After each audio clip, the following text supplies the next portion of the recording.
এখানে বক্তব্য দেওয়ার সময় কেউ বুয়া বুয়া বলে চিৎকার করে। রাষ্ট্রীয় অনুষ্ঠানে কি এগুলো মানায়? কবে আমরা শিখব? যাই হোক, অত্যন্ত দুঃখজনক।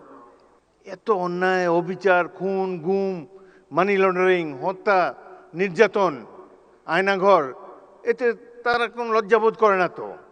আবার বলে যে ডিসেম্বর মাসে আসেন, দেশে এসে পদার্পণ করবেন। আমরা অপেক্ষা করে আছি, আসেন দেশে। দেশে আছেন, দেখা হবে ইনশাল্লাহ রাজপথে। 27 বছর বয়সে মুক্তিযুদ্ধ করেছি, এখন 82 বছর বয়সে আরেকটা করব বাংলাদেশের জন্য। বাংলাদেশে জনগণের শাসন, গণতন্ত্র চিরস্থায়ী করে যাব আমরা। রক্ত দিয়েছি এই দেশের জন্য, যুদ্ধে আহত হয়েছিলাম 1971 সালে। এই ধরনের বাংলাদেশ দেখার জন্য নয়। ইনশাল্লাহ জুলাইয়ের যে ইতিহাস, গৌরবের ইতিহাস, পৃথিবীতে অনেক রাষ্ট্র আছে, তাদের এরকম নাগরিক নাই যে উদ্ধত সঙ্গিনের সামনে দুহাত তুলি আবু সাইদের মতো দাঁড়াতে পারবে। কোন জাতি এত সাহসী? আমরা সেই জাতি, তাদেরকে নিয়ে আমরা গর্ববোধ করি। আপনারা যারা এখানে এসেছেন, জুলাই যোদ্ধারা, মন খারাপ করবেন না। যারা জীবন দিয়ে গেছে 71 সালে, তারাও কিছু পায় নাই।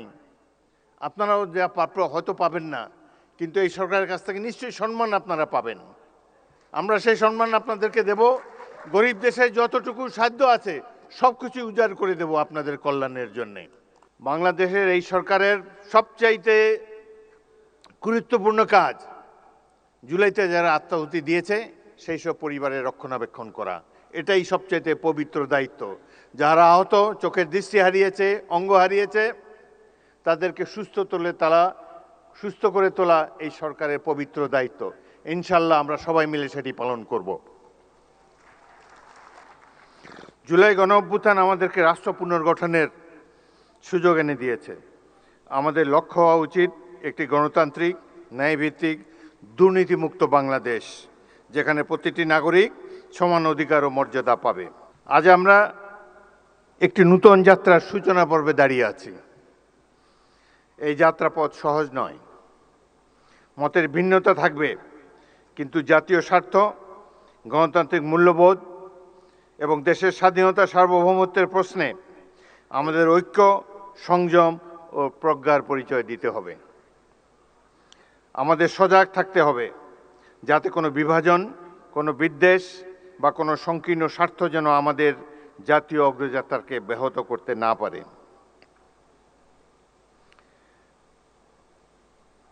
আজকে এই দৃশ্যটি একেবারেই অনভিপ্রেত ছিল। ভুল ত্রুটি তো হবেই মানুষের, সেটি আমরা সবাই মিলে শুধরে নেব। কোনো কিছুই তো পারফেক্ট না, মানুষ তো ভুল করতেই পারে। কিন্তু এইভাবে যে বিদেশি অতিথিদের সামনে যে নাস্তানাবুদ হলাম, এটি আমাকে খুবই ব্যথিত করেছে। এবং এই ঘটনায় সবচাইতে খুশি হবে যিনি পাশের দেশে বসে আছেন, তার জন্য অত্যন্ত আনন্দের একটি দিন। যাই হোক, আমরা এটার থেকে ভবিষ্যতেও শিক্ষা নেব। আমি ধন্যবাদ জানাই সরকার সমর্থক যারা এখানে বসে আছেন। আপনারা যারা ধৈর্য ধরে রেখেছেন, কোনো পাল্টা কথাবার্তা বলেন নাই, সেই জন্য আপনাদেরকে ধন্যবাদ জানাই। আসুন, মহান জুলাই গণ অভ্যুত্থানের চেতনাকে হৃদয়ে ধারণ করে ঐক্য, দেশপ্রেম, সততা ও পারস্পরিক শ্রদ্ধার শক্তিতে আমরা এগিয়ে যাই। শহীদদের রক্তে অর্জিত এই নতুন সম্ভাবনাকে আমরা একটি বৈষম্যহীন, গণতান্ত্রিক, ন্যায়ভিত্তিক, মানবিক ও সুধী সমৃদ্ধ নতুন বাংলাদেশ নির্মাণে দৃঢ় অঙ্গীকারে রূপান্তরিত করি। 1971 মহান মুক্তিযুদ্ধ সংগঠিত হয়েছিল গণতন্ত্র প্রতিষ্ঠার জন্যে। 71 এই জনযুদ্ধ ছিল গণতন্ত্র প্রতিষ্ঠার যুদ্ধ। একইভাবে জুলাইয়ের এই যুদ্ধ ছিল গণতন্ত্র প্রতিষ্ঠার জন্যে। কেউ কেউকে বলতে শুনেছি, আমরা কি নির্বাচনের জন্য জীবন বিসর্জন দিয়েছি নাকি? নির্বাচন তো গণতন্ত্রের অনুষঙ্গ। এই দেশে যতদিন গণতন্ত্র থাকবে, সাধারণ মানুষের মত প্রকাশের স্বাধীনতা থাকবে, ততদিনই আমাদের স্বাধীনতা, সার্বভৌমত্ব অক্ষুণ্ণ থাকবে। সুতরাং গণতন্ত্র কোনো হেলাফেলার জিনিস নয়।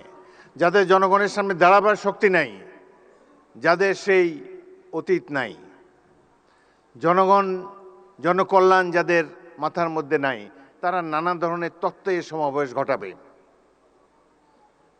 অনেক কথা বলার ছিল, কিন্তু রাষ্ট্রপতি হিসাবে সব কথা বলা ঠিক না। ঐক্য বিনষ্ট হয়ে এরকম কোনো কথা বলতে চাই না। আমি খুবই সামান্য মানুষ। এখানে যা কিছু সম্মান দিয়েছে আমাদের দল দিয়েছে, জনগণ দিয়েছে, মহান জাতীয় সংসদ দিয়েছে। আমি ক্ষুদ্র ব্যক্তি, কিন্তু একটি বড় চেয়ার আপনারাই দিয়েছেন, সেখানে বসে আছি।